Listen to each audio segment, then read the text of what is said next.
Bonjour tout le monde. Maintenant, je vais vous montrer comment exporter notre liste de contacts. Là, en fait, ça concerne ceux qui ont leur contact, leur liste de contacts inscrite sur leur CS Portneuf, là, un peu comme moi. Donc, en fait, normalement, vous devez savoir c'est où. Quand vous êtes sur vos adresses CS Portneuf, vous avez l'option carnet d'adresses juste ici. Donc, moi, en fait, mon ma liste de personnes à rejoindre est indiquée là-dessus. Donc, ce qu'il faut faire pour l'exporter puis qu'elle puisse se retrouver sur votre Microsoft Outlook, ça va être d'aller ici, de faire exporter, d'aller dans le fond sur, je vais vous montrer comme il faut, sur l'option carnet d'adresse, vous faites clic droit et vous avez l'option exporter. Donc, vous cliquez sur exporter. Là, ils vont vous indiquer ça. Donc, vous cliquez sur exporter. Là, normalement, ça devrait se retrouver dans le dossier téléchargement. Donc, vous cliquez sur afficher dans le dossier. Vous faites copier. Ensuite, vous faites coller ici. Moi, je vais juste effacer le petit 2. En fait, il se retrouve sur votre bureau, donc il est ici. Vous retournez dans votre Microsoft Outlook.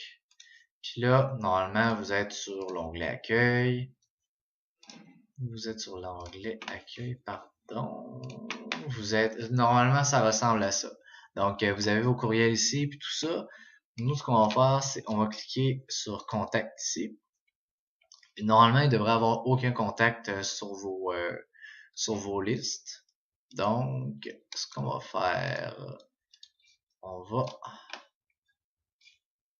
on va aller dans l'option Fichier. On va cliquer sur Ouvrir. On va cliquer sur l'option Importer. Ensuite, on va choisir Importer à partir d'un autre programme ou fichier. Normalement, c'est la première qui devrait être sélectionnée. On va cliquer sur Suivant. On va descendre tout en bas, puis on va cliquer sur Valeur séparée par une virgule, celui qui est indiqué par Windows. On va cliquer sur Suivant. Normalement, vous pouvez cliquer sur Parcourir, donc vous cliquez ici. Puis on va cliquer sur notre fichier contact qui est censé être ici. Moi j'en ai deux, mais tenez pas compte de ça. Donc votre fichier contact est à cet endroit-là. Vous cliquez sur OK.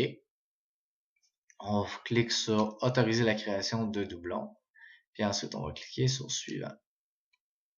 On va les envoyer dans le dossier Contact suggéré. Puis ensuite on va cliquer encore sur Suivant. Là, ça, c'est la partie un peu touchée. On va cliquer on clique pas sur terminer, on va cliquer sur champ personnalisé. Puis c'est là qu'il va falloir s'appliquer puis écouter très bien. En fait, notre CS Portneuf a une façon de classer ses contacts, puis Microsoft Outlook a aussi sa façon de classer ses contacts. Donc, il va falloir indiquer à Microsoft Outlook comment il doit répartir ses contacts. Fait que je m'explique un petit peu plus précisément. C'est-à-dire que vous voyez ici, en anglais, il y a le prénom, le nom du milieu, puis le nom de famille. Donc, nous, il va falloir indiquer à Microsoft Outlook où est-ce qu'on veut envoyer les informations du CS Portneuf. Donc, ici, on a le nom dans Outlook. On va cliquer sur le petit plus. Donc, on clique dessus. Puis là, à ce moment-là, où est-ce que c'est marqué titre, on va transférer title. On va cliquer dessus. Puis on va le transférer juste ici. On va l'amener. Puis on le relâche. On fait ça aussi pour le prénom. First name, on l'envoie sur prénom. Puis on lâche. On fait ça pour middle name aussi. Puis on fait ça pour last name aussi. Vous pouvez transférer les informations comme ça, suffixe et tout. Ensuite, pour compagnie, on met société ici. Pour département. Ensuite, pour job title, on met titre. Puis, vous allez pouvoir faire aussi la même chose pour les adresses. Donc, on fait ça ainsi de suite. Voilà. Normalement, toutes mes informations sont censées être là. Fait que j'ai transféré le gros des informations qui doivent être associées. Donc ensuite, on va cliquer sur OK. Puis c'est vraiment important de bien faire cette section-là parce que sinon, vos contacts vont être vides puis ça fonctionnera pas. Fait qu'un coup que tout ça est terminé, vous cliquez sur OK. Puis ensuite, vous cliquez simplement sur Terminer. Il va y avoir un petit délai. Puis ensuite, vous êtes censé avoir toutes les informations comme ça.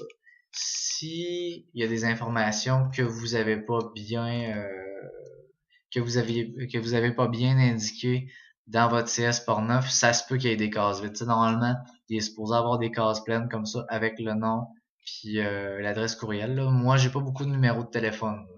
Fait que j'ai beaucoup des adresses courriel surtout. Donc c'est censé ressembler à ça à la fin. Donc et voilà. Si jamais vous avez des questions, n'oubliez pas de vous référer à Francine.